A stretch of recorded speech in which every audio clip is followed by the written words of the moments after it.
Good evening. Good evening, ladies and gentlemen. How are you? Hello, how are you? This is not a rehearsal. This is live. This is live. Anything can happen. Welcome to Sunday service with myself, Mr. Andrew Dunn.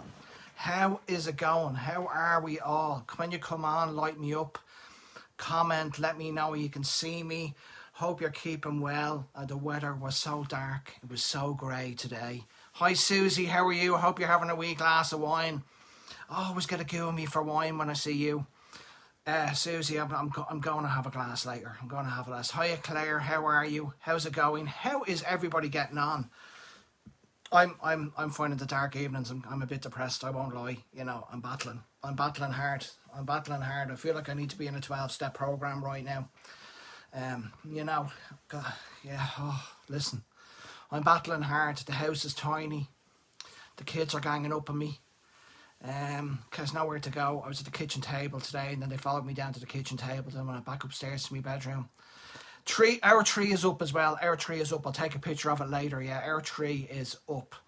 I went into work the other day just to get a hiya, guys. Everybody hear me okay? Yeah. Just throw me up. I don't know if I can see hearts actually even. You know, sometimes you can, sometimes you can. Can you all hear me? Is everything? Yes. Okay. Yes. Can you? There's a few. Hi Elizabeth, was it yourself, Elizabeth? Yeah, the dark evenings are killer. Was it yourself, Elizabeth, who was doing that class with Mr. Stephen Moody? Before we start, let's congratulate Mr. Stephen Moody, 40 years in hairdressing, direct lineage from Vidal Sassoon. Went to America instead of as part of the Vidal Sassoon group. I think back in the 70s or the 80s. He's an absolutely... You can hear me now and clear. Hi, Elizabeth. Is it you that did the class with Stephen? I'm not quite sure. But anyway, happy 40th in hairdressing, Stephen. It is you. I thought it was so beautifully written, Liz. You know that... Hiya, Nicole. Are you okay? Kids have been having a go at her this week. She's... As you can see, she's been ironed and she's been stressed and she's not happy. She's not happy. But congratulations to her. Yeah, I'm finding the dark evenings. I mean, you get up and you do your little bit and you do your bit of exercise and you're all that, and then it's 12 o'clock and you're like, when can we go to bed? You know, it's all a bit too much, isn't it? It's all a bit too... I went out and got some takeaway Nando's today, you know what I mean? I busted gut, went out and had about 2,000 calories before we even sat down. How you doing, Abby? How are you? How's it going? Happy Sunday, Martha. Happy Sunday, everybody. How about Warner Brothers stepping down and letting me put up the Sunday service? Now, they made me wait a week, which I thought was you know. Hi, Lingu, how are you? They made me wait a week. Stop stealing the spotlight from me. Yeah, Nicole, no, we're back to you, Elizabeth. We're not to you. Sorry, Nicole. Wait your turn. It's Elizabeth. Elizabeth. Nobody puts Elizabeth in the corner, okay? Elizabeth, it was beautifully spoken the way you spoke about your posture and that the scissors was just something that mechanics in your hand, and the most important thing was your posture and your stance and how your hands were working. And I thought that was just... From a colourist point of view, I just thought that was absolutely majestic because I love going to see haircutters. I love watching haircutters cut hair and negotiate ahead. I actually nearly prefer... Hiya, Sasho. I nearly prefer going to see haircutters than I do colourists at times. You know what I mean? Because I'm inspired by colourists, I suppose, every day on the community. But I really... Happy Sunday, Charlie. I hope you're keeping well. You guys are still open. Hiya, Sarah. How are you? I'm hugely inspired by haircutters and by watching them work. I really enjoy hair. I spent a week in the Tony and Guy Academy years ago in Andrew's Place in London, and I was supposed to spend a week with Jason and AJ and Jane, Stacey, and a good few. You know, it's an incredible team. I was very lucky to have been invited for the week, and I was there for the week. But a big show came up, and the whole lot of them, they'd all effed off to do a show. The whole lot of them were gone. Only Bromlin, who still works in New Zealand, who did a live for us, was there, and all the haircutters were there. And I said, well, I'll stay and I'll watch the haircutters all week. And I stayed and I watched the haircutters all week, and it was one of the most inspiring weeks I ever had. And then I think the AJ came back on the Thursday or the Friday, and then I did a sort of jam, a colour jam with AJ and with a few of the others, and it was brilliant because I was really I was completely different than Tony and Guy what I did, but I was really avant-garde, so I fit in really well, and I had that brilliant colour day which gave me loads of confidence. But I watched their hair cutters. I mean, I watched a guy put a hair up in a ponytail, and he just cut it all around in a circle, and he dropped it down, and it was the perfect Meg Ryan. I'll never forget it. It was absolutely phenomenal. It was one of the most amazing haircuts, and they were doing things like subtle disconnections and connections behind the ears, and it was absolutely incredible. So, like, I would say, if you're a colorist, don't be afraid to go and watch a hair cutter working, and if you're a hair cutter, don't be afraid to go to watch a colorist work, because you will enjoy. Hiya, Douglas. Douglas is an absolutely beautiful hair cutter to watch. Hi, Melinda. How are you? Melinda, I like your taste in music. You're into the old school house like myself. You remind me of some nights out. Did I ever? Not really, Marta. Not really. I mean, I tell you, in my first year, how did it go? In my first year, I went and I did an exam in London with another hair company, okay? We won't say their names, but another fabulous hair company. And it's a great question, Martha, and I can't believe, but I'll go there and I'll fill you in. So I had to go to Kensington in London. Now, I'm 53, so this is like I was 19 or 20, so it's 30-something years ago, you know what I mean? And I have no music today, Abby, but you know what? Next week I will play an old school tune for you, 100%. I've no music. I upgraded my Apple. I upgraded my Apple this week. There was a new upgrade up, and it corrupted my whole computer, and I had to bring it into a shop to get it fixed. You know, sometimes you do an upgrade, and it corrupts all your files, and it corrupts everything. It was just one. I don't think I closed down the computer properly, to be honest with you. You know, I don't think I closed the computer down. I think I just pressed the upgrade and fell asleep and woke up. But I will dance anyway. I have a few cracking old tunes actually. Yeah, I like. So I brought it into the shop the other day, and your man said, "Oh, we'll have this fixed." He said, "Yeah, it's no problem." He said, He said, "Have you been on Twitter?" And I was like, "I went on Twitter." He said, "Look," he said, "so like it was just one of those tough upgrades." And I went on. I used to work in Tony and Guy Kensington, beautiful shop. Andrew's Place was such an incredible academy. I really enjoyed it. But to finish this, it was Kensington, and I mean, this was so long ago that like I think I got the boat over to London. Like, I think it was that long ago, and I was put up in a B&B, like a bedridden, like flea-ridden B&B around the corner in Kensington. And I think I'd only left the country maybe 3 or 4 times in my life at that stage, and I think they were always to see my brother Greg, or you know, and going to London was an absolutely huge thing, particularly if you're getting the boat. I mean, it was the whole day. It was maybe the whole day. And I was petrified. I was going with another guy who was about 10 years older than me. And I'd never seen anything like this academy. It was absolutely incredible. This academy was to die for. And I was in London, and I was like, oh my God. I mean, I love London. It's one of my favourite cities in the world. And Kensington, I mean, it was so glamorous. And I was only like 19, 20, and I hadn't an actual clue what I was doing. Like, I mean, all I knew was basically, you know, the inside wrappers of a tube of colour. I'd read the inside tubes of a tube of colour. I'd read that you'd mixed 20 vol, and you mixed 30 vol, and you mixed 12%, and that you mixed the depth and you mixed tone. And Pat had sat down with me and said that these are the depths and these are the tones, and you mix them to make them. And I learned I'd learned how to do cap highlights at that stage. How you doing, Sinead? How are you? Fantastic live during the week. We have UK and Ireland back this week. There's lots of stuff going on this week. But I'll get this one down because I can't believe this. Tell me if I'm boring you anyway. But here we go. Don't share this, but I actually cried after my first session. I didn't yet. I've often been like that. Education is such a freedom. It's such a healing experience. I see people with so much frustration on the page, and I just think, just invest in yourself. Just invest in education, and you'll actually love your job. And you'll love your job, and you'll be so much happier, and it'll be the best money you ever spent. And yet they're out buying clothes they don't need, and cars they don't want, and shoes they'll never wear, and makeup they don't, and then they won't spend any money just to go and educate themselves. It breaks my heart.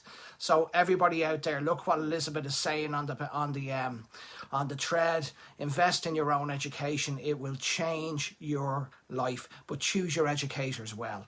Make sure you choose, like someone like Stephen Moody. I mean, 40 years in the business. He like, you know, choose your racehorse well is all I'd say. Well done again, Sinead. But there I am in Kensington, okay? So I'm in Kensington. I have no clue what I'm doing. I know how to put a cap on, and I know how to do cap highlights, okay? That's it. That's as far as it goes here. You know what I mean? That's as far as it goes. And in fact, the bleach I was using for doing the cap highlights was not made by this company. It was made by another company, Clairol, actually. It was made, so I didn't even know their bleaches. So I was completely lost. You know what I mean? I was completely lost, and I didn't... So models come in, you know, a model comes in and you're just given a model, you know, a model comes in. And this lady sat down in the chair, you know, middle 40s, maybe early 50s, green eyes, fair skin. And she just actually said to me, I've been here before to this academy and they always do a colour on me. And it's this colour, you know, and her hair was not the colour that she'd said it was. I mean, the colour she was naming was level 8 copper, like a proper orange. If you can think of, it'd be like an 843. You know, it'd be like an 843 with 034. It obviously had faded, or she hadn't had it done in months. She probably only got her hair done in academies, you know, student rates. It's probably all she could afford. But she was a very strong looking lady, green eyes, copper. And I was like, this is like Lucille Ball. This is like proper orange. I mean, this was a scary, scary colour that she was asking for. You know what I mean? And I was like... I was like, I had so little experience that I wasn't even aware of, you know, how strong this colour was, you know what I mean? So I just sort of went, you know, I went inside and she said, what you going to do? I said, I'm going to do a sort of copper. And she said, it was so busy that, you know, I just slipped through the net. And I said, it's basically a tint. And you could see her sort of saying, oh, well, it's just a tint. I mean, how can he go wrong, really? And so I did this, like, really strong. I looked for the strongest orange I could find, because she had said to me, like, look for the strongest orange you could find. So I looked for the strongest orange I could find. I put it on the roots. I mean, it was tango. It was bingo, bango within 20 minutes. I was sweating it, you know. But she was sitting there going, love it. It cannot be orange enough. And this was giving me the courage, you know what I mean? This was giving me the courage. And you used to add a cap of extra copper or a cap of extra red, or, you know, they used to have all these, like, a bit like mixed tones, you know. So I was getting Dutch courage, you know what I mean? I was going mad. I was like, right, let's go for it on the ends. So I was mixing in, and I was putting, you're only supposed to put a half a cap in. I was putting in like 2. It was like tequila when you're jarred. I was like, you know, home measures, you know what I'm saying? It's like home measures. So I put in the bingo bango, bongo bingo, bingo bango. So I was putting in the cotton, I combed it through and I was rubbing it with my hands. Now this thing was tango. I mean, I don't even think I mixed any depth in with it at all. In fact, I didn't, now that I look back. So she was about 70 or 85. That's probably why I'm so into tone and not grey, because this is how I started. So she was about 70% grey. I didn't even put any base in it. I mean, I just went straight in with the copper. So you can imagine, like, this thing was laser beams. I mean, it was bouncing off the walls. You know what I mean? And she kept saying it can't be orange enough. So I had no fear. None. 20 minutes. I combed it through. I was rubbing it with my hands. I was spraying water spray on it. It was worse than iron brewed on. I mean, it was like me, you know me for the suntan. It was I can't describe how orange it was. Okay, there's nothing on this planet Mars. You know, Mars, the planet, isn't Mars the orange dust on Mars? Isn't that it? Yeah. But I wasn't nervous, and this was the thing. The teacher's name was Dolores, okay, and she was working in London, but she was an Irish lady, so she heard the accent, so she was like, it was a big deal for an Irish hairdresser to be going to London. There was no training schools in Ireland, so she knew it was so when she heard the accent, she sort of came over and she had a look at the basins, and you could see her going, like, and you could see her, and she rushed over to the head teacher going, your man over there now, he's after doing something mental. And he's not even stressed. So and I wasn't. I was like chatting away to her going, you know, and the boat wasn't too bad. chatting away to her, and then she was going in for a cutting. She was going in for a cutting demo. You know, all the tint models from the basic hair class were then used for a cutting model, and then sometimes they were then used for advanced later on. You know what I'm saying? So they were going, we can't use this as a cutting model. I mean, she's the colour of Ronald McDonald. You know what I mean? She's like Paula. It's Oompa Loompa like multiplied by 100, because I put no base in it, so it was pure tone. I would say to this day it never faded. I mean, that much tone in it, I'd say it just never faded, you know. And so I was washing it away, and then Dolores was floating around me behind the basins, as I would do with my own staff. I'd seen something like that in my salon, I'd be like, merciful Jesus. You know, somebody get the holy water. We're in trouble here, you know. But she was floating around. So, but the woman, like the woman came up out of the basins, you know, and she was like way past Donald, and she was like, Dolores was just like, we just need to put a toner on your hair, she said to the lady, and the lady was like, what are you talking about? This gentleman has chosen my colour for me, and I want to see it. Now, I hadn't chosen her colour. She'd chosen her colour. She knew exactly what she was doing. She was like, you know, go for it.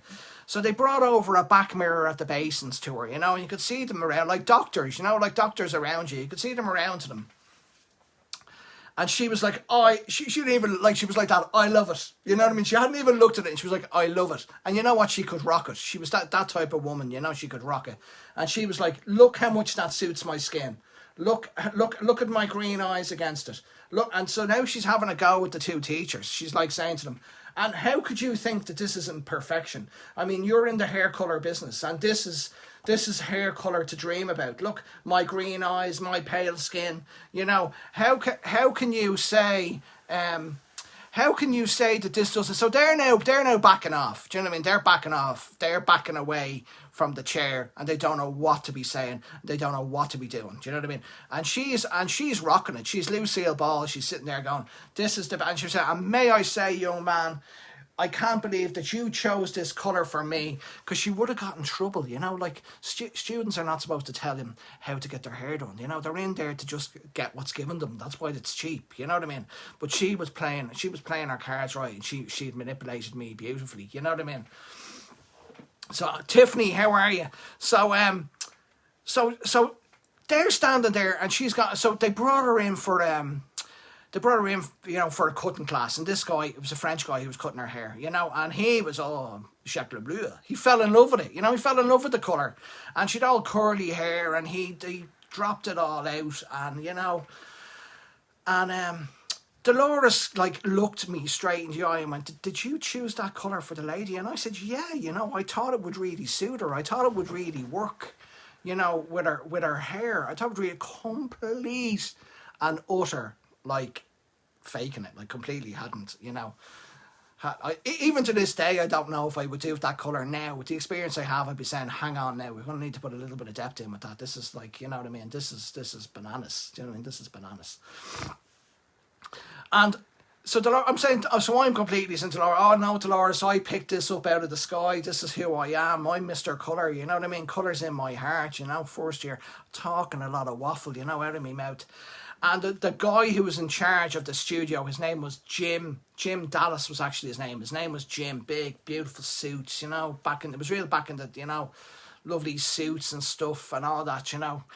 And Dolores goes up, and she's telling, you won't believe what happened today. This young fella here from Peter Mark, which is where I started, from Peter Mark, Stillorgan, and he's after doing this colour, and everyone's gone absolutely crazy for it, you know, and all this type of stuff. And so I came back the next day, and they wouldn't let me near the model. Then the next day they were just going through like warmer, richer, lighter, darker, and tones, and, you know, depths and tones, and the rest of the week was quite boring. And the products this company made, everything was brown. Everything they made was brown. You know what I mean? Everything. Chestnut brown, red brown, frosted brown, copper brown. Everything they made, but so they didn't really go in for strong reds and coppers like we do here in Wella. You know what I mean? They didn't really go in for it. So this was a shock to the system for them when they'd seen like this absolute cracker coming up out of the basins. And And they rang my salon manager, Jason, and said, Jason, we have to tell you that this young man, Andrew, that you've brought over is a natural colourist. He's after doing something yesterday that, will be talked about for a long time. And so I did my 2 or 3 day course that I was there. I think it was 2 or 3 days. I remember it was like, it was all a bit overwhelming. You know what I mean?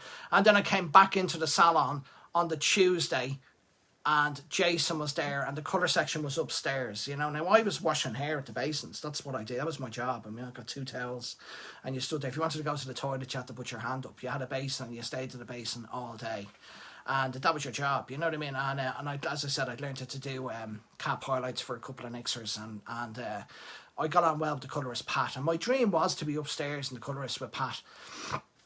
So I came in on the Tuesday morning, and Jason said to me, Andrew, is it? And I was like, yeah. I mean, he hardly knew anybody's name, Jason. He was just amazing manager. But, people just came and went in the 80s. You had staff coming and going, and you were fired and you were let go. And hiya, Rose. And he said, Andrew, you'll be in the colour section from now on. And I think I was 9 months into the job. And I was like, okay. And that was the dream for me. That was the dream. And I was a year later, I was running that colour section. And then 2 years after that, I was working in their head hair and beauty, and so it went. So Martha, thanks for asking me that question. I can't believe you asked me that question, and here we are 25 minutes later. But that's the wonderful thing about Sunday service, is that you guys set the scene, and I'm just part of the group here, and it's just fantastic. It's just wonderful to be here with such a wonderful group of people. But I will never forget that him saying to me, go up those stairs, you're now going to be a colourist. And I worked underneath Pat, and he gave me great training. I was very, very lucky that I got really well educated in the basics of hairdressing, and in how to do loads of hair colour all day, every day. So if the salon gets mental, I'm able to go up the gears, because I was trained in hairdressing warfare. Okay, for a lot of us in the 80s, we were trained in how to do there was no appointments. There was nothing. Clients just walked in, you did their hair, next, you did their hair colour, next, you did someone did their colour, someone did their cut, someone did their blow dry, someone took their gown, someone took their docket, and they walked out the door. And that's the way it was. And you were just part of a conveyor belt. And as long as you did your bit properly and yours didn't fall behind, that was your job. So even to this day, I'm so thankful for that basic training, because a lot of people don't have those. I've a brilliant guy who works with me, John, and he's trained in Sloane Square in Sassoons. He's one of the most beautiful hair cutters you'll ever see. He holds the scissors very like Steve, and he's a beautiful hair cutter. But he came up the tough way like I did, John. And so he worked for Sassoons and Sloane, and it has its posture. And he's got this beautiful hand. But if something goes wrong and a client is double booked, or somebody walks in the door who's in the wrong day, or somebody falls behind or something, John has, before he went to Sassoons, worked in that type of environment. You know what I mean? He worked in hairdressing warfare, hairdressing conveyor belts. He started in that hairdressing, and you learn something from every level, every angle, every part. And John can go up through the gears. And I'm always saying to Jason, I always say to John, you came up the hard way like me, John. He said, don't I know it? John could have 3 or 4 clients in at 3 o'clock, and they're all gone by 5, and he's walking out the door with his coat on. And people are like going, how did he do that? I mean, he's just beautiful hands and beautiful hairdresser, because he's got the goods. He trained. He came up the hard way, came up the tough way, like the boxers. Came up in the ring, came up the tough way, like me. You've got to be able to, you've got to be able to kick it. You've got to be able to handle the battlefield. You can spend all the time you want analysing and learning about technique and learning about something, but until you stand behind a chair and do something that somebody's willing to pay for, it just ain't real, people. It just ain't real, okay? A trend isn't real until somebody's willing to pay for it, okay? A hair colour look isn't real until somebody's willing to pay for it, okay? Okay, in the trenches, Marcia. In the no snowflake, Susie. You know, no snowflake. You'll get it down there. I don't know how you guys do it. You always say, put her in the other room. Put her in this room. Sit that lady down there. You get her a cup of coffee. You get her a magazine. Sit that lady over there. And I'll do a consultation over here. Okay? And boom. And you do it. And you get through it. You know, and you come out the other side. We had Heather's Sunday service. We had Heather's education today. Was it amazing? I'm hoping to get a chance to get in and see it again. Yeah. I'm sure Heather will be on here later. You know. She's a wonderful girl, Heather. We're so lucky to have her here. She's given so much to the community and she's given so much to the page. So please support her. She's an independent artist. And it's a little few quid to pay for someone who will teach you stuff that's just absolutely amazing. You know what I mean? You never panic, Jackie. Now, just keep them moving. Keep them moving. Like plates. Keep them moving. Don't have them all at the basins at the same time. You know? And then, you know, I don't know, as a colourist, then when you've done your job and you've got them up out of the basins, you're looking at the blow dryers and the hair cutters going, come on, I want to get out of here. And you're the reason they're behind. And you're actually going to them. Come on, come on. So funny. So that's a really amazing. Welcome, everybody. That's how I started in colour. That's how I went into it. And I never regretted it. You know what I mean? I never regretted it. It's been so good to me. I've been so lucky. And I've managed to work with some of the greatest hairdressers around the world. And it's been fantastic. And I wouldn't change it. I had to come off. I wouldn't change it for the world. Hiya, Cheryl. How are you? I wouldn't change it for the world. You know what arrived through the post the other day, and I thought I'd show it to you guys. Now, I'm going to do a full Sunday service in this. I know he is like a box, okay? I know he is like a box. I like a box too. Look at what arrived. Do you know anything about these guys? Do you know anything about We Do? So this arrived the post. I want to thank Wella UK for sending me this through the post. Let me see here. This is a new natural, environmentally friendly product range that'll be coming out in the new year in different parts of the country. It's dermatologically tested. It's recyclable. It has, you know what it has? It has. I won't go into it tonight, okay? But it has a shampoo bar. It has. Look. It has.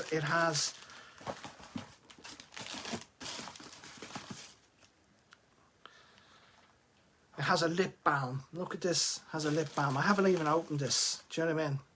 It has a no plastic shampoo. Okay, will we open that? Will we? No plastic shampoo. There we go. So I don't know if any of you remember the shampoo bars from the 80s. Do you remember the shampoo bars from the 80s? So this is pretty amazing.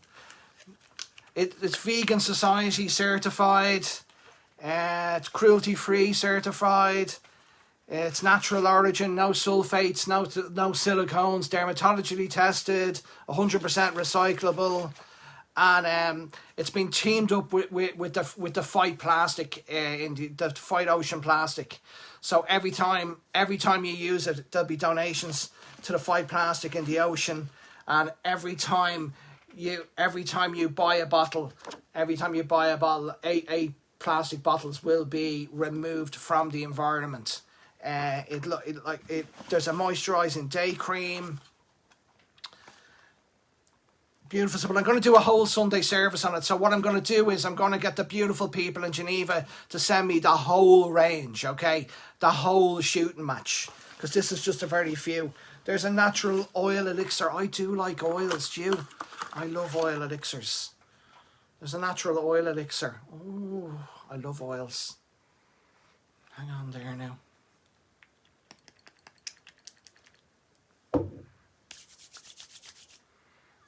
It's really natural. It's just really clean.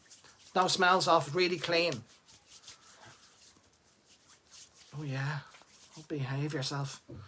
Behave yourself. I love Lux oil. I love dark oil. And now there's another oil. Hair and body oil elixir. Yeah. Oh, behave yourself, Mary. Behave yourself. Cruelty free.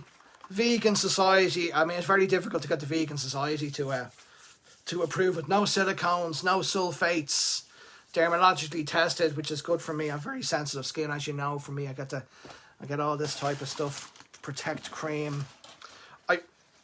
A solid shampoo bar. I love the idea of shampoo bars. Do you like the idea of shampoo? Hi, Samaz. I like the idea of shampoo bars. And it's going to also be teamed up with a company called Salon Green, which is something I've been looking into, and that they will help you make you become carbon neutral in your salon. You know, they will help you remove all your... Can you imagine the amount of foils that you could recycle? Okay, that you could recycle.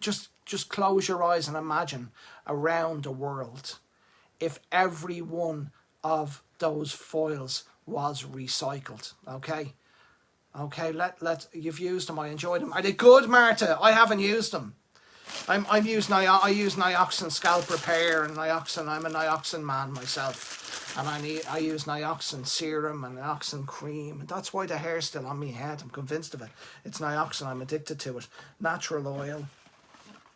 What else is this one? Scented hair and body mist. So what I'm going to do is I'm going to get them to send me the whole range, and we'll do a whole Sunday service on it. And I'll find out. I'm going to get more information about Salon Green. I'll get some videos for them, and I'll do all that kind of stuff. Because I'm really, I love scalp demarcate. I love getting my scalp cleaned. When are they coming to the UK? I would say January. You know, I would say January or February. You know what I mean? Have you tried Diamax? I have tried Diamax. I have.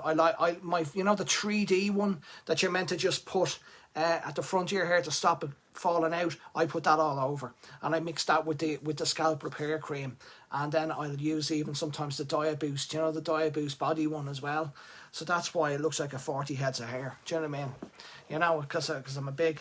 But I do love the idea of shampoo bars. And hiya, Charlie. How are you? Hope you're keeping well, Charlie. How are you, Charlie? How's it going?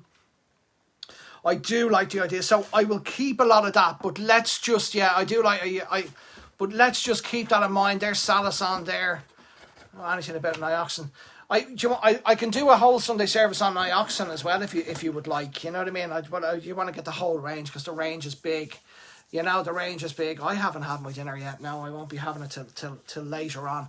So that's just a little sneak peek of We Do. Thank you, Wella UK, for sending that to me and for giving me a little bit of information. It's something I'm really interested in.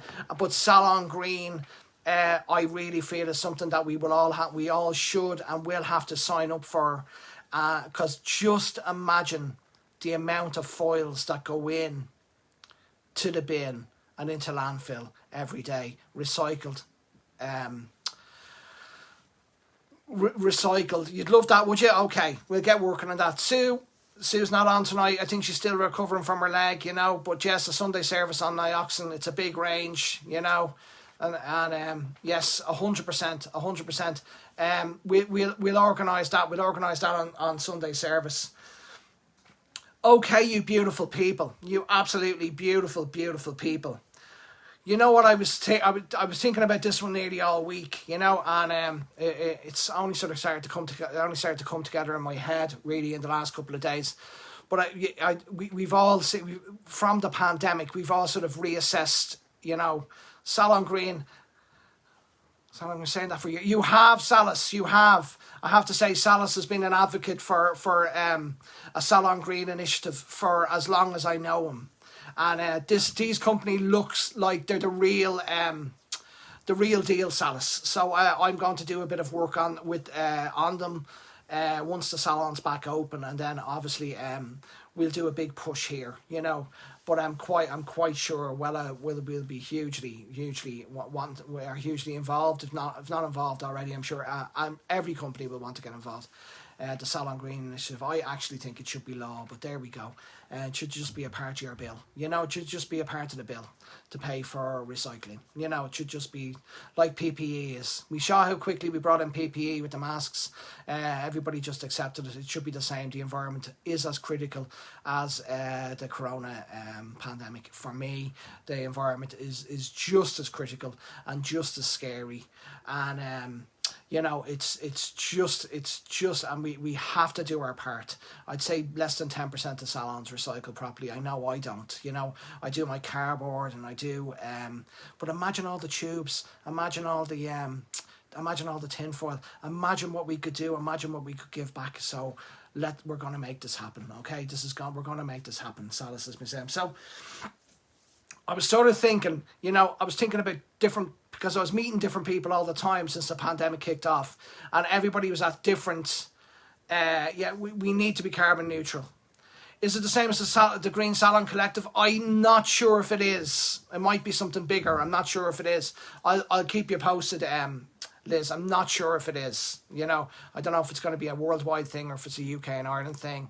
But let's see. But it's something that we all need to look at, and we all want to do. We all would love to do. You know, I'm brilliant with cardboard. I'm brilliant with boxes. I'm brilliant with all that type of stuff. But then after that, I'm not near where I need to be, and that's like less than 10% of my waste. You know what I mean? You could take another 20 in foils and tubes. So, you know, hiya Terry, how are you? How's South Africa? But I was kind of meeting so many people, and so many people got a shock during the pandemic because they found themselves that they were at different levels in their career, and I started to think about what's the best. You know, I started thinking about levels and different ways that we live, and this particular sort of judgments and labeling goes right across the board into relationships, health and fitness, personal growth, your job. They're all quite similar. You know what I mean? They're all quite similar. Plastic is just it's a horrible word, isn't it? But it's, you know, I'm straight off the bat, I'm thinking about foils, and I'm thinking about steel. I'm thinking about metals and steels. You know what I mean? And I, you know, the metal tubes, and that's what I'm thinking about. But like, we are gonna make it happen, people. We are gonna make it happen. We are gonna step up, and if we have to put a PPE charge in to get somebody to take this stuff off our hands, let's do that. Okay, because we did it with masks like that. Okay, and if we all did it together, I'm going to talk a bit about that tonight, about togetherness and doing stuff. You know, we just get busy. See, we just get busy, Susie. We get busy and we're squeezing tubes and we're on to the next client. We're just busy. It's just normal. What we need systems in places and bins, and we need people to be collecting things for us and taking bags, and we need a bin for foil. We need people to take away the foils. We need a system, a system in place. And that involves paying someone to do it, I think. You know what I mean? I use paper foils because they're recyclable, Chantel. I did mainly because of the tin foil, but I'm still going through the tubes. But we do need people to help us. We can't do it on our own. We're too busy as it is in salons. Most of us don't have the time. But I was thinking about different types of, and really you'll all identify with each part of basically just pick 3, and you'll all kind of identify with each one of the 3, and probably identify more with certain ones, but we do tend to slip in and out of them. And I think particularly in this pandemic, a lot of these things came to the fro, and people really found themselves in difficult positions because of it, because of it. How you doing, Lucian? How are you?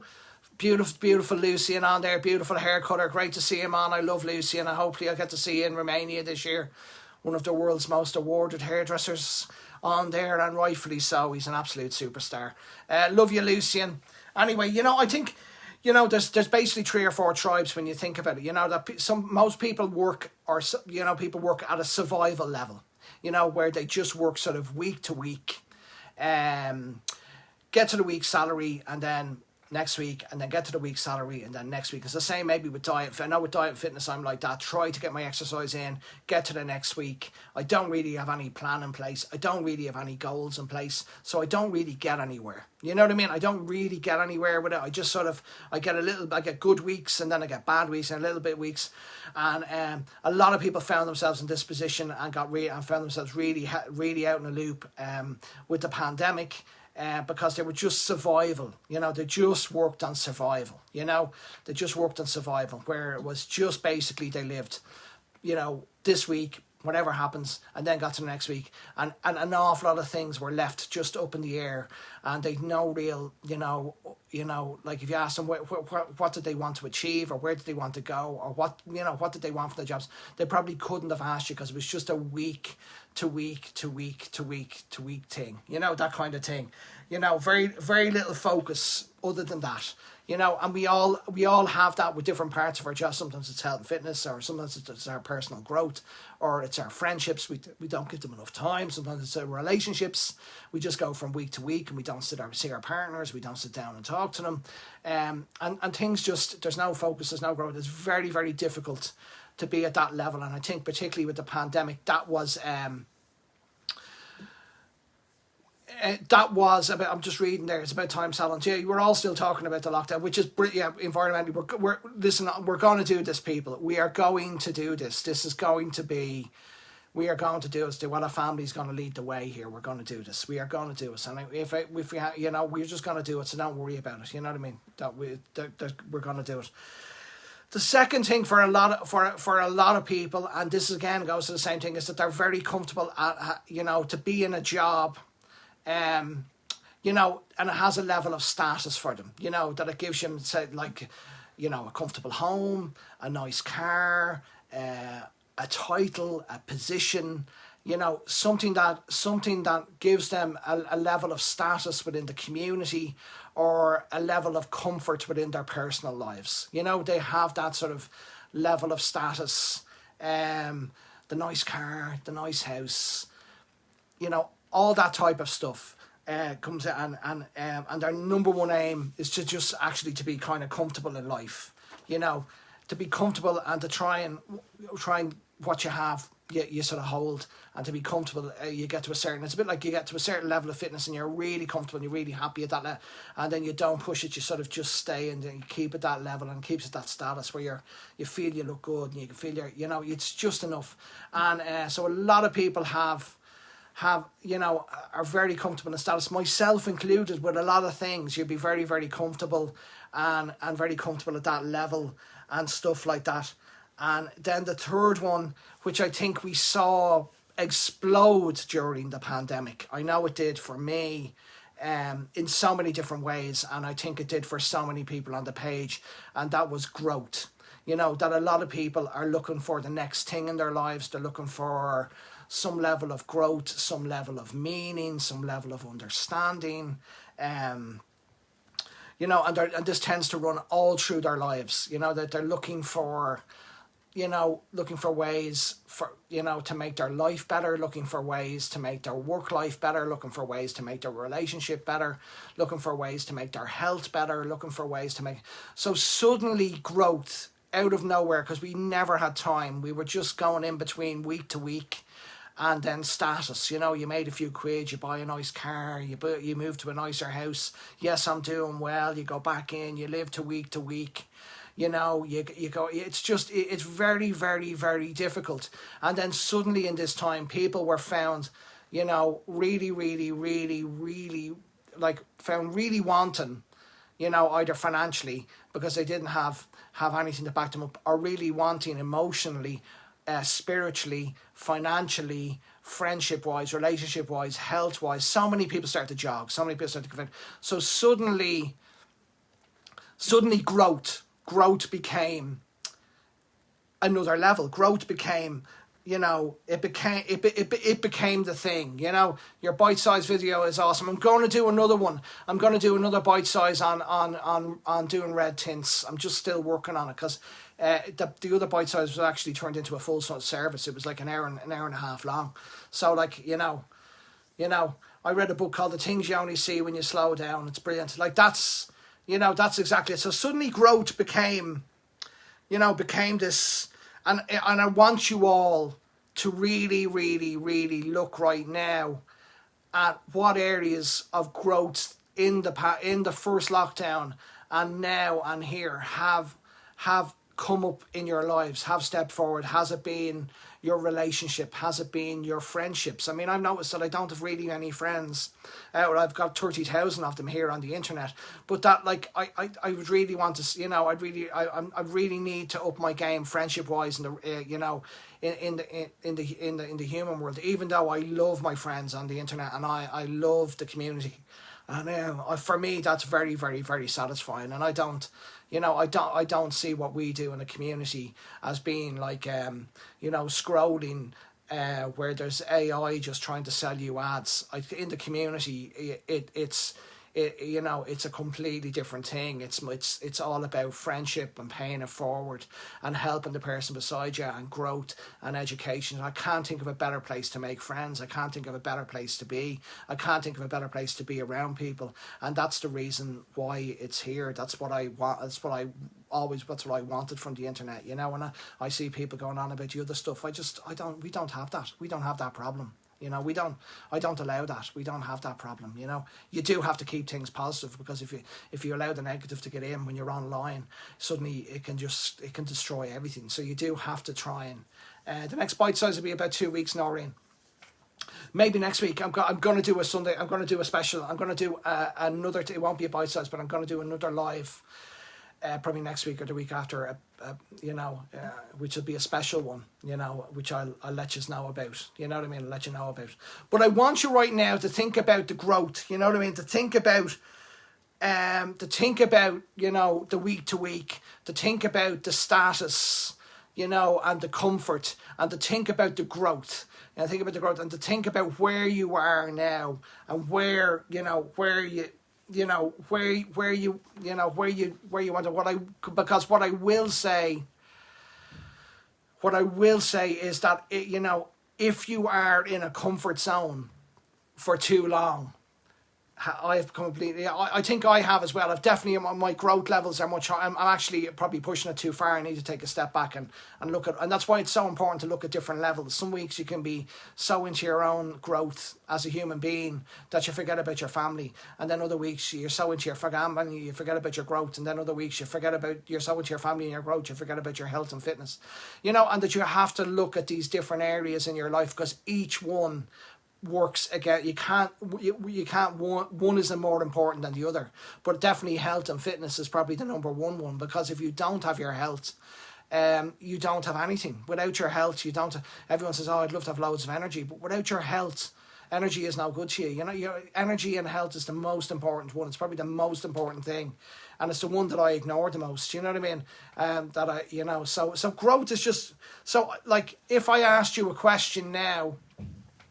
Hiya, Christina. It's a bit of a wild one there to start, so you can watch it back. But if I was to ask you now, we are probably workout, but we shouldn't be. You shouldn't be, because if you get so good at your job, Jacqueline, you can charge an awful lot more money and do less and be amazing at what you do. And each client will leave skipping out the door. So there is a lot of people that sometimes, again, that's looking at the balances in your job, creatively, financially, how you get on with your people. There's so many different areas and so many different parts, that some parts are just week to week, other parts are growth based, and other parts are comfort and survival. But the thing to watch out for is that you do tend to get unhappy if you stay in a comfort zone for too long.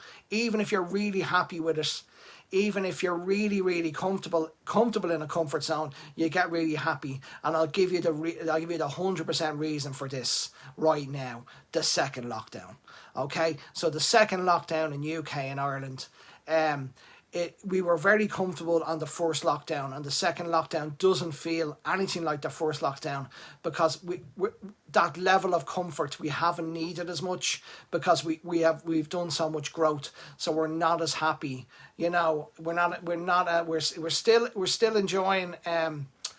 We're still enjoying, and we're still very well supported here in the first world. We're very, very lucky. We have governments doing the best for us, and it's not perfect, but we're still very, very, very, very lucky to be in the situations we're in. I managed to pay all my bills for November, and now I've got 2 weeks coming to December, and I'll hopefully we'll be back open for 2 weeks, and I'll pay all my bills in December. So it'll be a blip, a big blip, but a blip. But it's a blip, and I can handle a blip.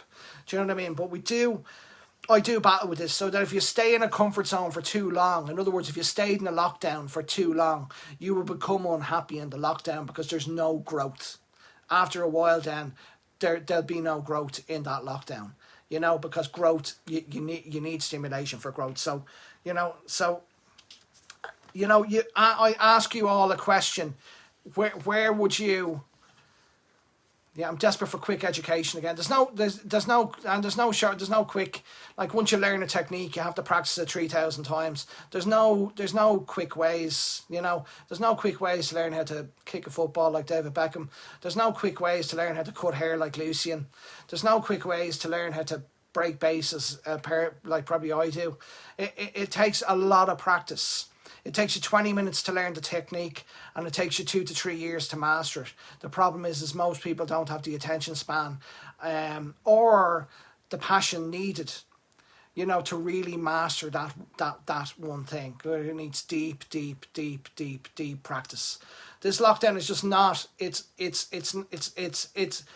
different because it's too much comfort, and too much comfort can become uncomfortable. You know what I mean? So you do have to look at survival. You do have to look at you do have to look at growth. So if I asked you all a question, where would you like to be in 3 years and be happy? Now, I don't mean be rich. I don't mean be a superstar. I mean for you to be happy on the inside. Where would you need to be in 3 years' time to be happy on the inside? So to be happy, that's going to need to have some level of your health and fitness in it, because that reflects on that. It's going to need to have it in your relationships, because they're the people around you all the time. It's going to need to have in your friendships, because like this, in the community, the people that make me laugh the most are you guys on the page, and how important friendships actually are. They're hugely important, I think, to protect you against you won't lose your skills, Lucy, once you're back behind the chair. And you can always practice at home, you can always get a dolly head out there, and you can always give it a lash, you can buy some of the education and give it a good. So that's a question I want an answer though, Charlie, for you to be happy, Charlie, not to be rich, not to be famous, not to be, because this is another thing that I'm going to continue in education. So for you, it's to continually grow. To continually grow will make you happy. Susie, you're very, very lucky. You're very, very lucky. But where is there some like dream that you would have that you think I'd be really happy if I could, if you could see yourself somewhere, would you know? Andrew, can you send me? I can't send you anything, sweetie. I'm on live here. But if you post on the page, then we'll all help you. Still be married, minding my own business, happy. That's wonderful. Yeah, just being able to have your own business to be happy, because the reason for this is you really must know what you want on the inside to make you happy in the next couple of years, because otherwise you'll start to think what other people want is what you want. And we are all such unique people, we're all you're doing fantastic, Salas, you're doing fantastic, and you're paying it forward. So you'd love to become an educator. Okay, Chantel, an educator. Okay, so you'd love to teach full time. Maybe that would make you really happy. Okay, as long as you have, if you don't have your own opinion, and you don't have your own, where you want to be in 3 years and be really happy, you don't have that living inside you, well, then someone else picks it for you, okay? Someone else picks it for you. It's very important that you have the ship pointing in a certain direction. It's not about waking up every morning and, and ticking on. It's just about living. Because then if somebody else says, well, I want to be an X Factor, and I want to be this in 3 years, you can go, oh, maybe I'd like that. Maybe I'd want to be an X Factor. But that's not your dream. That's their dream. Okay. That's their dream. And that's what would make them happy in 3 years' time. And you can find yourself, and this has happened to me many times, and I wish someone had said this to me in my 30s, or actually even earlier. I wish someone had pulled me aside and said, if you don't have a dream, if you don't have for what makes you happy inside your heart, if you don't have that inside you, you will go looking for other people's. And when you go looking for other people's, you will start chasing their dreams. And when you achieve them, they'll be kind of worthless to you. That you'll find a level of emptiness. And I've heard this so many times from people who've gone on and they've got, it was their dad's dream for them to become a millionaire. How about you in 3 years? I'm not going to share it with you tonight, but I know exactly where I want to be, Susie, in 3 years. I know exactly where I want to be. And I believe I will be there, okay? Actually, I believe I'll probably be there in less than 3 years, but I know exactly where I want to go. I know exactly where I want to be. And to be honest, Susie, I sort of asked myself this question about 2 to 3 years ago, and where I am today with you guys on a Sunday is where I wanted to be. You know, it was part of the process for me. Certainly, if I didn't have had my heart open and my mind aware, there wouldn't be Sunday service. There wouldn't be this. There wouldn't be this specific community. There'd be other communities. There's lots of hairdressing communities on the internet, but there wouldn't. You know, there wouldn't be this type of community, because I'd love to do my MCE course. I don't think I have enough time left on the planet. You've loads of time, Mandy. Just say you're going to live to your 150. You know what I mean? Your brain you'll be fine. You've loads of time. You saw a lady this week just opening up her first salon at 65. Nothing wrong with that. Nothing wrong with having dreams. They're what keeps you alive. You know. But what I'm doing right now is part of my dream. You know, what I'm doing right now is communicating, teaching, educating, connecting, being, you know, it's gonna come up in this conversation. You'll know by me talking why this happened. Yeah, you look at you're amazing, Melinda. You're amazing. Great taste in house music. That, you know, as I said, I have a friend of mine who became a hugely successful businessman, you know, and he made millions, and he's a really good friend of mine, lives in Texas, and he said he was never as unhappy, you know, as he was when he was like running this huge business, and he's a multi-millionaire, and he had all these things, and now he works with underprivileged kids. He drives a beat up truck. He has a beautiful house that he bought in Texas with the money he got when he sold his business. He works with kids, and he's someone I've done a bit of life coaching with. He's a really good friend of mine, and he's someone I really look up to, and he's someone I talk to a lot. And he said he was never as unhappier, but when he had this business, because he was living somebody else's dream. He wasn't living his dream. You know, he wasn't living his morals. He wasn't living his values. He wasn't living to what was in his heart, to what he was aligned at. So that's why I say to you, it's so important for you to protect yourself from picking up other people's dreams and other people's opinions about your life and other people's, because they're not you. Everybody here is unique, has unique abilities, and are unique and authentic, or they wouldn't be here in a Sunday service watching me unless they were, you know, that type of person. You know, they just wouldn't be, would they? So there's just you all have that with you. You know, like you can win an award and it can mean absolutely nothing to you, because you thought it would make you whole. You thought, if I win this award, then other people will see me that way and it'll make me whole. And that's just outside you. That's a need. That's a need. You're looking for other people to tell you that you're brilliant, or your need for other people to tell you that you're successful, or and really that you know, unless you in your heart are really comfortable and happy with what you're doing and who you're doing it with and why you're doing it and how it is with your values and who you are as a person, you will not be happy. You will not be happy. So people say it's so, you know, in 3 years I'll be rich, or in 3 years I'll be a millionaire. But the question is, in 3 years, can you be really happy? Okay, because you can be really, really, really, really happy. And that can take a lot of growth. You know, that can take a lot of growth. To become really happy, it can take a lot of changes, because sometimes you spend half your life living what your parents dreamed up for you, or living with your beliefs that your mum and dad had for you, or, you know, doing a job that you didn't want to do, or, you know, or not fulfilling your potential because you wanted to make more money behind a chair, and you stopped being as creative, and you didn't get the education you needed because you just started making the dough, and you went for the comfort, which is understandable. You know, you went for the comfort, you go for the car, you go for the house, nice and comfortable. You stop learning, and when you stop learning, you stop enjoying it, and when you stop enjoying it, you stop growing, and when you stop growing, you stop being happy, and then the next thing you know, you're going to work I think I'll go to I think I'll go to a 4-day week. I think I'll go to a 3-day week. I think I'll go to a 2-day week. I think I'll go to a 1-day week. And the problem wasn't the job. The problem wasn't the job.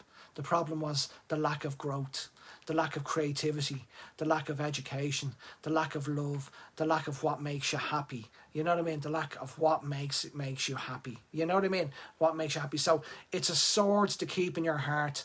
What would make me happy in the next 3 years? And if you can answer the one in 3 years, but then say, what would make me happy in 25 years? You know, in 25 years, I'd be 70, 78.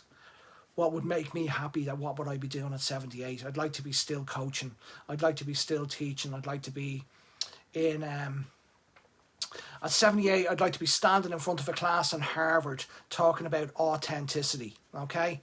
In 25 years, okay? That's what I'd like. So in 25 years, I'd like to be standing there. I'd like to be standing in Harvard University giving a lecture on authenticity. And I'd like to be talking during that lecture on that day about how on a Sunday in November I said that I would do this. I said that I would do this on a Sunday in November when I was 53, okay? You know, you'll still be doing Sunday service, right? I will still be doing Sunday service. I'll do it from the hotel because Harvard doesn't open on a Sunday, does it? I doubt Harvard opens on a Sunday. You know what I mean? I doubt it. I'll be fine, Marta. I'll be picking me luggage up, 78. I'll be fine. I'll be fine. Okay, so I'll put a marker down, okay? I'll put a marker down. Okay, I put a marker down out of 3 years, 25 years, so it's 78, and I'll be sprightly. I'll be still making you laugh. You know, I'd be still seeing the Americans going, see this Irish guy on here? See this old man? Yeah, I loved what he's got to say, though. I loved what he's got to say. What did he call it? Authenticity? You know what I mean? I'd love it. That's what I would like. That's what I'm going to... So I'm not even looking at 3 years, because in 3 years, I feel what I want to achieve in 3 years, I will... Maybe you could do it from the Vatican. I went to a Christian Brothers school, Susie, so I don't think the Vatican would be the best place for me, you know. I just don't. I could do it from a Buddhist temple in Bangkok. You know, I don't know if you've all been to I think there's 21 temples in Bangkok. You can do them all in one day. I wouldn't recommend it. It'd kill you going across in the boat and all that. But they're, you know, I do it from a Buddhist temple there, all right, you know, 100%. But the Vatican, all that money, you know what I mean? All that money. And don't get me started about the Christian Brothers, you know what I mean? I'm still that's half the reason I was living half my life. The other, you know, thinking whatever they did, I'd be happy, and it wasn't. You've got to find out what's in your heart. So I'm saying 3 years to you, but if you already feel you're going to achieve what you're going to achieve in 3 years, which I feel I will, 100%, because I'm not looking for somebody else to do it for me. I'm not looking for someone else outside. I'm looking from within myself to find that what will make me happy, and I will push that forward. And the people that people will arrive to help me, but I don't need them to do it for me. I can do it myself. Do you know what I mean? And therefore, you're getting people to help you on your journey. You're not needing people to justify you for your journey. It's a whole different game. You don't want, you know, because unless you're happy inside yourself, it will mean nothing. It will mean nothing to you. You know, it'll mean it'll mean very, very... It won't mean what you think it means. You know what I mean? It won't think... I have a degree in theology. That wasn't my authentic self. I have a degree in theology. And now, I feel, Charlie, I feel I know you a little bit, probably better than most, even though we haven't met. I feel I got you. I got you. You know what I mean? And I reached out to you, Charlie, authentically. You know that. As I would anybody. And I didn't do it to get at and back. I just did it because... I liked your parrot and you made me laugh. You know what I mean? And I can think of no better reasons to contact somebody than to tell them they have a lovely parrot and that they make me laugh and that they're so straight up. You know, isn't that true? You know, so that is the thing for today. I want you to, you know, think about that. Where am I here? Oh yes. So yes, it's getting the thing to do with growth, the difficult thing to do with growth, and the thing that puts people off growth. Love you too, Charlie. Love you too. Your best, Charlie. You know what's ahead for you. It's just It's never easy, Charlie. I haven't had an easy week. I've had a tough week.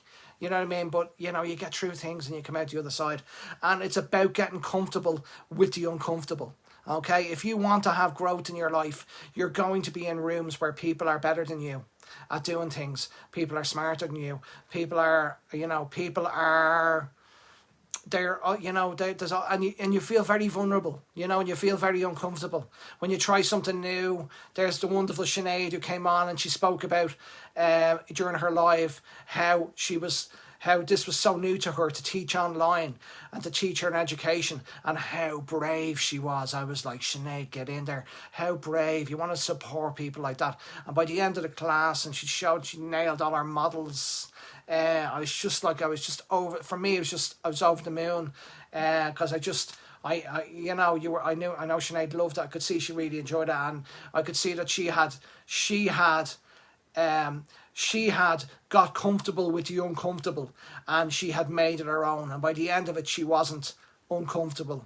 But you have to accept uncomfortable, getting comfortable with the uncomfortable. You have to accept it, okay? This fear of failure, or this fear of looking like a fool in front of other people, it's your head. It's not actually real, okay? You have to get comfortable with the uncomfortable. I'm afraid you will not. That's what will keep you in your comfort zone. As I'm quite happy here now. I don't have to fall on my face again. I don't have to. But the keys to change are getting comfortable with the uncomfortable. You know what I mean? When I pressed live here, and the first 3 Sunday services, I had the phone sitting on my lap here. I had it sitting on my belly, actually. You know what I mean? I had it sitting on my belly. And I was singing Rocket Man, and I hadn't a clue what I was doing, and I was a nervous wreck. And I get nervous before every Sunday service. I get nervous before every Sunday service, because I want to try and give you a little something every week that can make you, for that week, can help you just that little bit. And then if it all adds up to the sum of the parts, that's what community is all about. Some people have to lead, some people have to step forward. You know what I mean? It's really, really difficult, to get past this, because the brain has a thing called the threat system. I have those shades over here. Your nerves and my nerves nerves are normal, okay? But you have to get comfortable with the uncomfortable. People think there's something wrong with being nervous. It's completely normal. I'll give you an example. Like this week, I bought an Xbox game. PGA golf for the Xbox, okay? I haven't played PlayStation games, and I wouldn't recommend them too much. They're not good for your brain. They stopped me thinking about all this stuff, but I enjoyed it. It was good fun. But there was a learning curve on that game for about 3 or 4 days of how to swing a golf club, and how to, there was a learning curve, okay? And during that learning curve, I was anxious playing the game. I was nervous, and I was making a mess of the game, and I was getting so annoyed at myself. I was getting so annoyed at the game. And that's the process of being comfortable with being uncomfortable. I had to accept that there was a learning curve with just an Xbox game. So with everything in life, there is a learning curve. There is a level of being comfortable with being uncomfortable. Accepting anxiety. If you're worried about something that's going to happen, of course you're going to get anxiety. Anxiety comes from your fear of the future, that's quite normal. You are going to have to feel the fear and do it anyway. You know what I mean? That is just what it is. There's nobody who's jumped out of an airplane for the first time and was chilled. There's nobody who jumped out of the airplane and went, this is grand, this isn't a problem, this is fine. Maybe on their 10th jump they did, because then they were comfortable with the uncomfortable. You know what I mean? That's what I tell my boys when they're shouting at their Xbox. You know what I mean? Yeah. I look here, me 53, and I still play a bit of football and a bit of soccer. You know what I mean? But that you have to be uncomfortable with the comfortable, and you have to have a little bit of courage. You don't have to have a lot of courage. You have to have a little bit of courage, okay? You have to have a little bit of courage. And it's absolutely... I see so many people now, on the online world with education, and just, and finding their feet and getting their legs, and then just nailing it, and how brilliant it is to just see them, and to be, to learn so much from Sinead the other day about coppers and violets. and the beach ball technique. I hadn't seen that in years. Immediately I went out and I took it down. I put it on Nicole. You know, it's great. You know, it's great. But you do have to accept that there is a little bit of, you know, of anxiety and nervousness before you do something. And, you know, sometimes it's just excitement. You know, people get a lot mixed up. But that you're going to have to get comfortable with the uncomfortable. Because when you get through it, you'll be so proud of yourself. It's really difficult with the brain. You know, I did, Sinead, I went off and I did the because I hadn't done like a beach ball technique in years, and I immediately was out there and I was like, here's me gown here. I was out there with me grips, and I was there going, I'll do a beach ball here. You know, I got a great, and for you don't know about that, but I guarantee you that, you know, I think 7 or 10,000 people, you know, tuned in that day to watch. You know, loads of people were inspired, you know, and for you, I bet you were like just nervous. I hope people like me. I hope people are, because that's completely nervous. You know what I mean? That's completely nervous. To get comfortable with the uncomfortable and have a little bit of courage. Now, I have days where I can't get up out of the bed. I'm so little courage, and I have days where I'm really down. I have days where I'm really up. I mean, I suffer with this as well. That's why I'm able to talk about it. You know what I mean? But you know, you do have to understand that failure is just feedback. There is no failure. You know what I mean? Were you so nervous? Because I get nervous before every live. You know what I mean? And you were absolutely brilliant. You know what I mean? And I bet you by the end of it, you were like, I can do. You can see the opportunities to reach people. You know what I mean? You can see the opportunities that there's some kid in a small salon in India who doesn't speak any English will see you're live, and he will do a beach ball on a client, and it will change his career. Okay, it will change his career, and you won't know about it, and they will, because people reach out to me and they go, I did that zigzag technique that you did. You know, we all suffer. Exactly, we all suffer. We all get nervous. It's completely normal. But the difference between you, Sinead, is that you went ahead and you did it. You felt the fear and you did it anyway, as Miss Susan Jeffers wrote in her famous book. You know, you went ahead and you did it anyway. You know, and you overcame, and then a little bit, and that's called growth. And I think during this pandemic, we have looked at survival from week to week. We've looked at status, you know, that I've got the great title, you know, and the nice house, and I'm very comfortable. But that doesn't tend to bring a lot of happiness with it. It gives you a level of comfort and safety, but that safety can stop you from being comfortable with the comfortable. And I think if we've learned anything from this pandemic, it's how much we all yearn growth.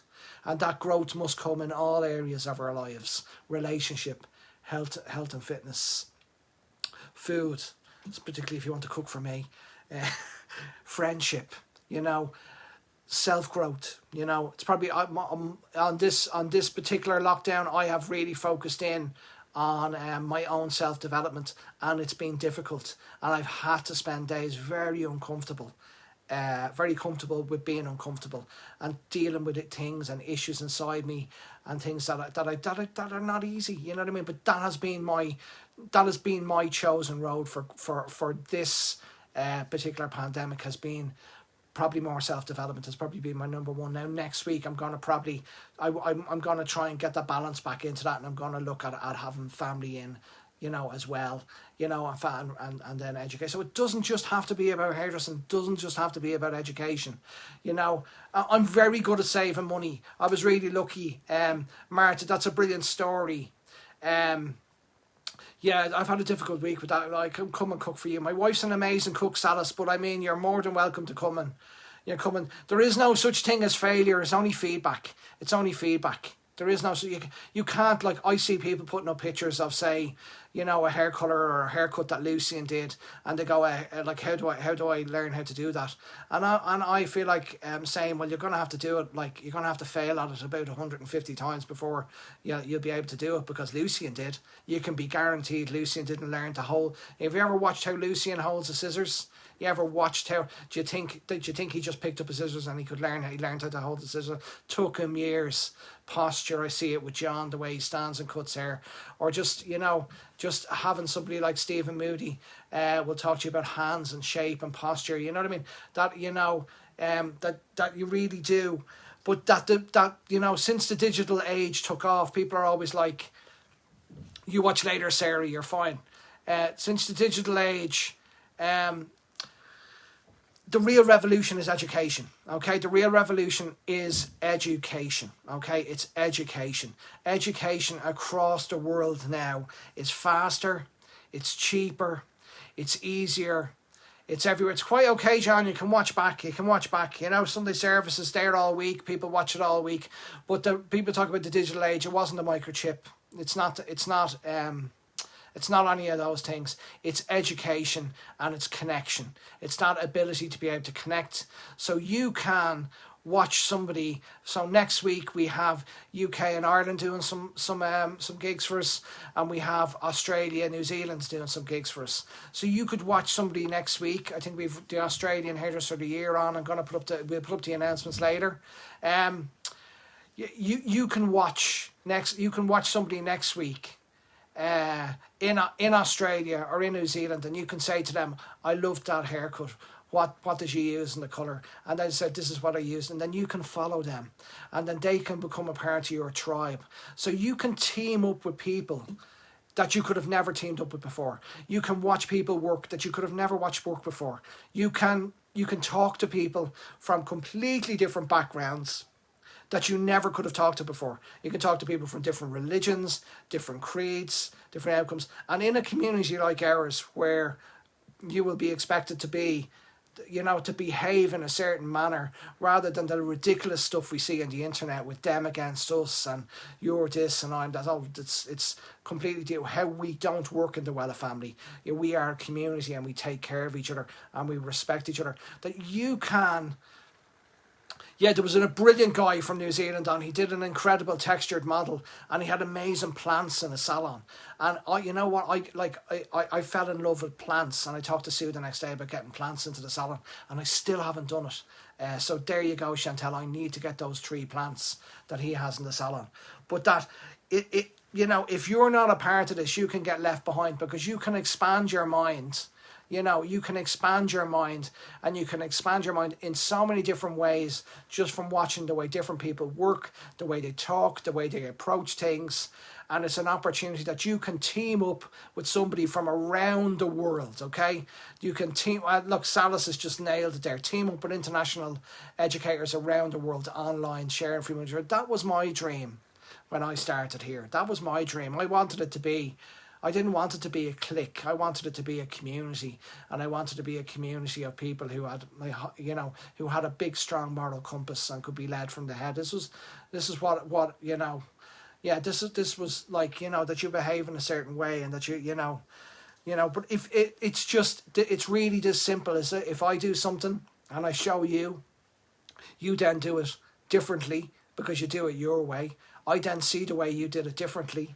Then I try to do it differently because I've seen you do it differently. Then I do it another way. Then I see somebody else who does it another way. And then I do a little bit of his. Then I post my interpretation of what he did. And then he sees that and goes, "Oh, I really like that. You took my idea and you took it in that way." And then he takes his idea in his way, and then I put it in his way, and we all keep posting, and it just goes round and around and around. And that was the dream, and that's what happens. And when I see that happening, when I see things like the half and halves going around, or I see people doing, zigzag back combs and weaves and talking about face shapes and bone structure and skin tone like it's the most normal thing in the world, it just fills my heart up with joy, because that is the number one thing, and that is growth. You know what I mean? That is pure growth, because in this online world that we live in, and this will come as a shock to a lot of people, but it's something that I'm really aware of, and it's the reason why we do what we do here with formulations and with everything. Is this fear, of competition. But let me you in on a little secret. There is no competition anymore.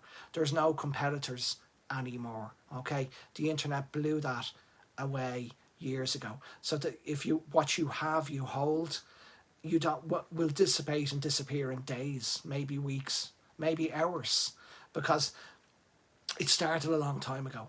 It started, I think personally, it started with the iPhone.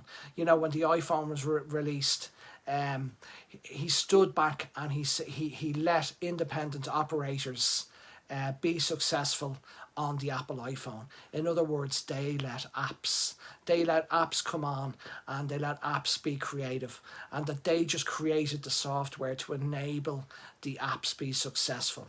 So rather than them seeing each application or each as a competition, which is what they did before that. I mean, there was a famous company called Sega, who were the second most successful gaming company in the world, and they were approached by gaming independents to make games for their Sega, and they said no, they wanted to make them themselves, but they own. Sega is gone now. Sega is gone.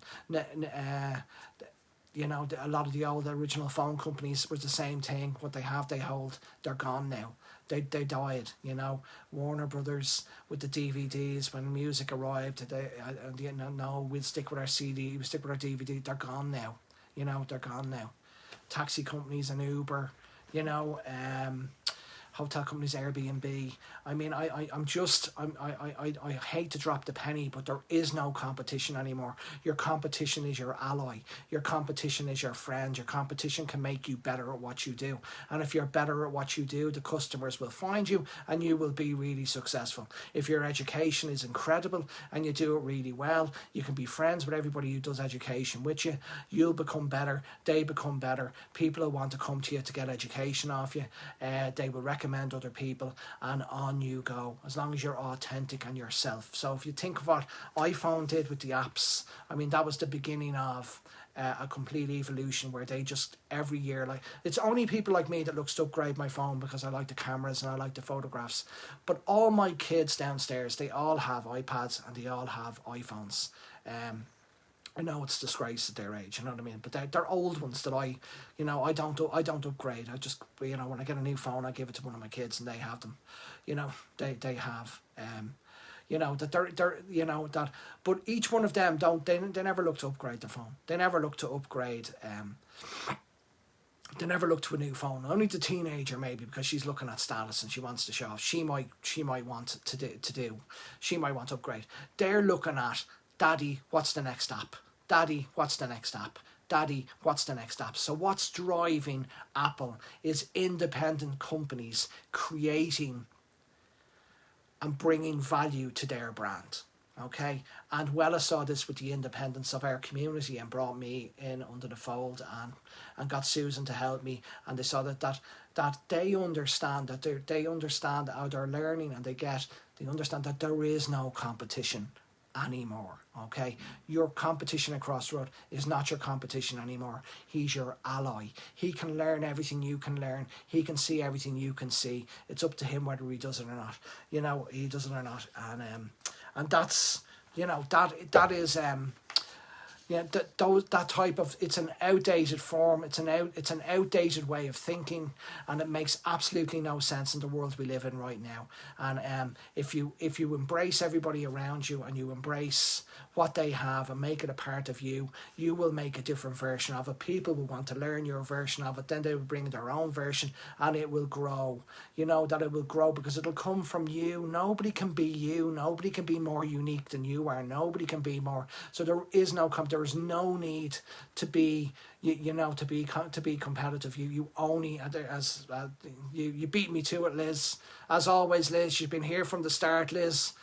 Liz has been here from the start. And what do I see you, Liz? I see you having your own academy, with your super girls, your super ladies in the salon. I see you having an education. You know that each human being is unique. Each human being is authentic, and all you need to be is to be yourself. and embrace everything around you, embrace everyone around you, and understand that there is no competition anymore. There is no, just be comfortable with the uncomfortable.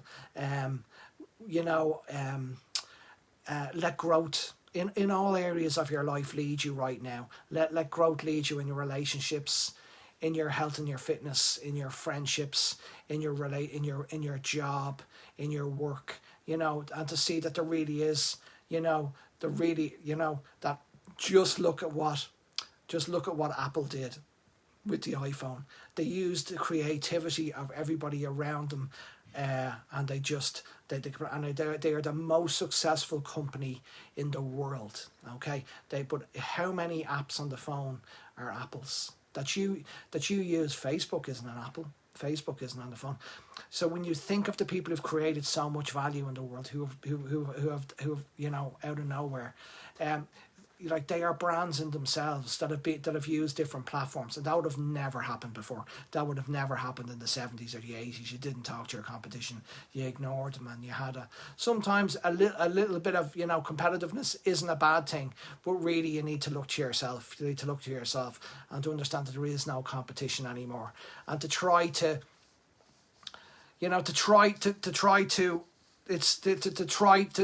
look at things in that way, and to use this time, particularly during the lockdown now, for growth for yourself. And if you find that you're overdoing one, then move into another. So I'm doing next week. I'm gonna focus a little bit more on my family. I'm saying it here because they're downstairs watching, and they know I've done a lot of focus and a lot of work on myself the last 2-3 weeks, and I haven't been there for them as much, and that's not right. So now I need to focus a little bit. I got the now Nando's takeaway, which was a bit of a winner. I went out and just got that, and I'm going to focus a little bit more or less on what's going on in my head, and a little bit more on what's going on outside around me for the next week. And I'm not going to let these dark evenings get in. I'm going to get up a little bit earlier. I'm going to do all that type of stuff. So I really, really hope. I hope I've helped a little bit tonight. Yes, we're bang on the 7:30. I think if you go after a certain length of time in lives now, they cut you off and get you to start again, and I don't want that to happen, because I want to be able to save the lives and make sure they're up on the page.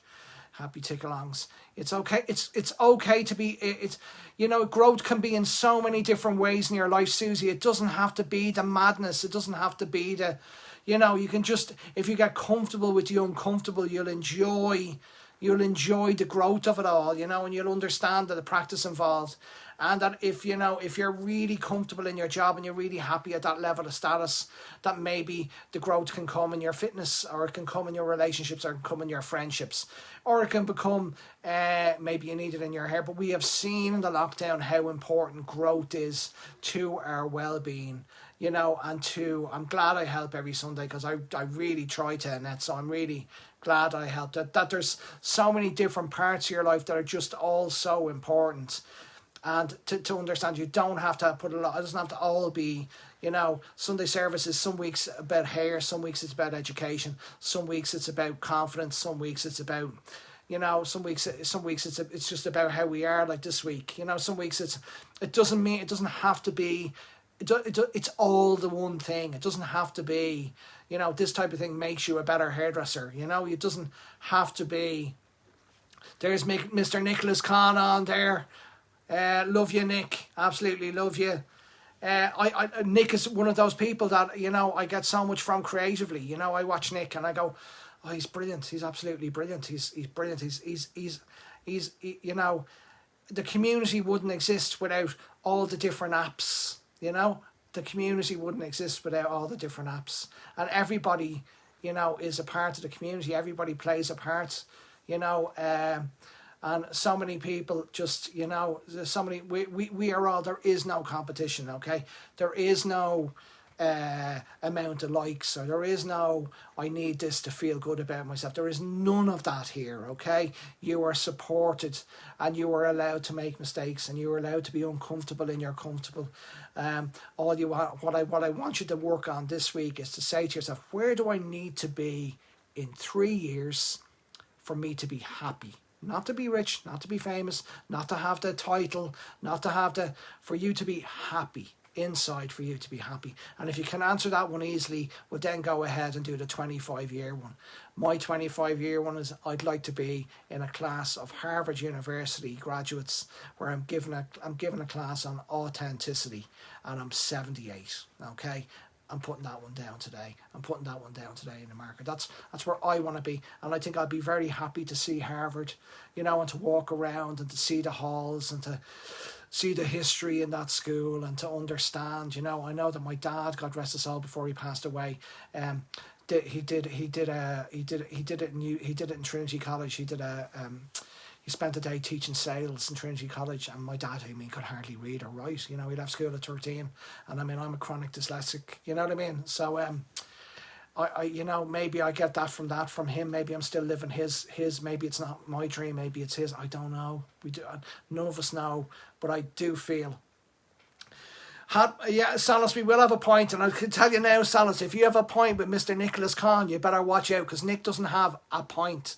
Nick doesn't have a couple of points. Nick has points.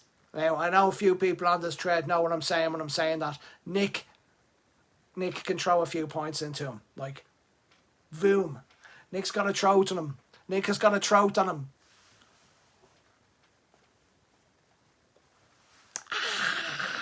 You going up to the bar? Boom. Gone. Nick's got a throat on him. Like Tracy has a vape. Like the Vatican smoke. You got Tracy with the Vatican smoke. You know, it's like there's a new pope coming out, there's that much smoke. And then Nick's eating the glass. No messing. Likes his few beers. Love you, Nick. Love you all.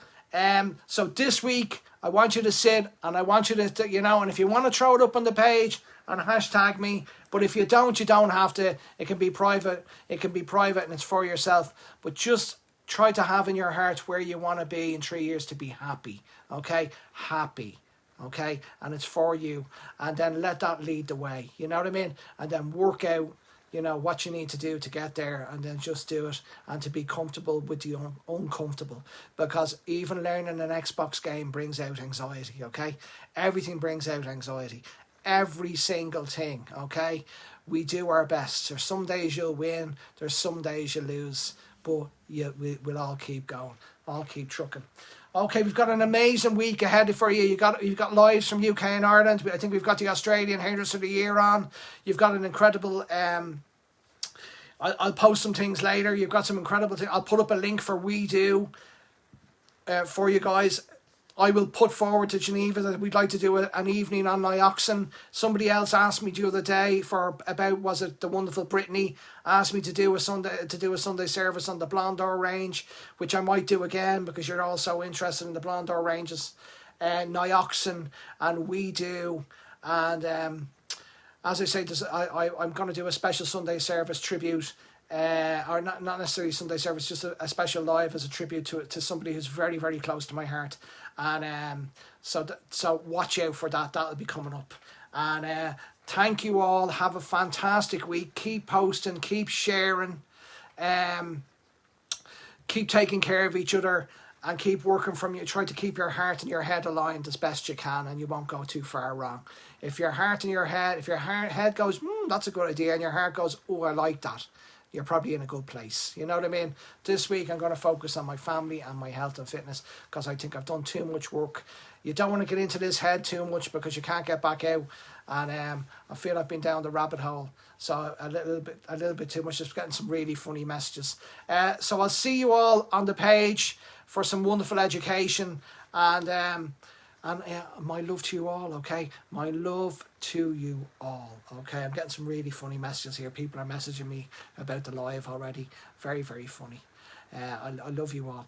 Have a great evening, everybody. Take it easy, and I'll answer all the questions once I go through this, and I'll have a dinner. Thanks again, everybody. Where do you want to be in 3 years? That makes you happy. Not rich, not famous, not the title, not what other people think. What makes you happy. Okay? Get set. Marching orders. Go. Make it happen. Love you. Talk to you all soon.